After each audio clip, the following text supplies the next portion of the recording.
آج جو خبر میں آپ کو سنانے جا رہا ہوں نا، انڈیا میں جو آگ لگی ہوئی ہے، جو کھلبلی مچی ہوئی ہے، ان کے electronic media, social media, vlogger, print media, اتنی آگ لگی ہوئی ہے ان کے اندر، جو جیلس پن ہے نا وہ باہر آ رہا ہے، حسد کی آگ باہر آ رہی ہے، جو پاکستان کے لیے ان کے اندر آگ لگی ہوئی ہے، اور جو مودی پر غصہ ہو رہے ہیں، پھٹ پڑ رہے ہیں کہ پاکستان کر کیا رہا ہے، پاکستان کی جو کامیابیاں ہر پاکستانی کو خوشی ہے اس کی۔ آج ڈونلڈ ٹرمپ نے نیو یارک پوسٹ کو بیان دیا، انہوں نے کہا کہ ایران سے مذاکرات اگلے 2 روز میں ہو سکتے ہیں، اور ساتھ ہی فیلڈ مارشل جناب سید عاصم منیر کی تعریفوں کے پل باندھ دیے۔ کہا کہ فیلڈ مارشل سید عاصم منیر بہت اچھا کام کر رہے ہیں، اور ڈونلڈ ٹرمپ کا پاکستان میں بات چیت کرنے کا عندیہ بھی دے دیا گیا۔ امریکی صدر ڈونلڈ ٹرمپ نے نیو یارک پوسٹ کو بتایا کہ امریکہ اور ایران کے درمیان مذاکرات اگلے 2 دنوں میں ہو سکتے ہیں،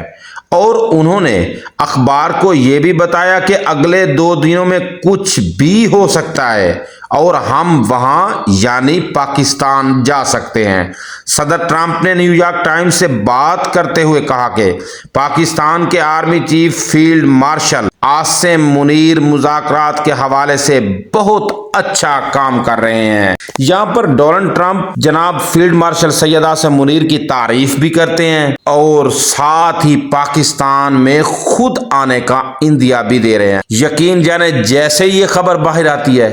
انڈیا میں آگ لگ جاتی ہے، پورے انڈیا میں آگ لگی ہوئی ہے، اور مودی کو ہر بندہ گالی نکال رہا ہے، چاہے ان کے صحافی ہیں، چاہے ان کے جو کانگریس کے جو لیڈر ہیں۔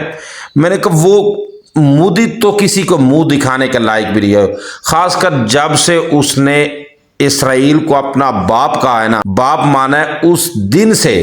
مودی کو ہر طرف سے گالی پڑ رہی ہے، اور اب تو نریندر مودی کسی کو منہ دکھانے کا لائق بھی نہیں رہا۔ اور پاکستان کی جو سفارتی کامیابیاں ہیں، اس کی خوشی تو ہر پاکستانی کو، اور جو بھی پاکستان سے یقین جانے محبت کرتا ہے نا، یہ پاکستان کی سفارتی کامیابیاں ہر بندے کو خوشی ہو رہی ہے، چاہے وہ کسی پارٹی سے ہو، چاہے نون لیگ سے ہو، چاہے پی ٹی آئی سے ہو، چاہے پیپلز پارٹی سے ہو، اے این پی سے ہو۔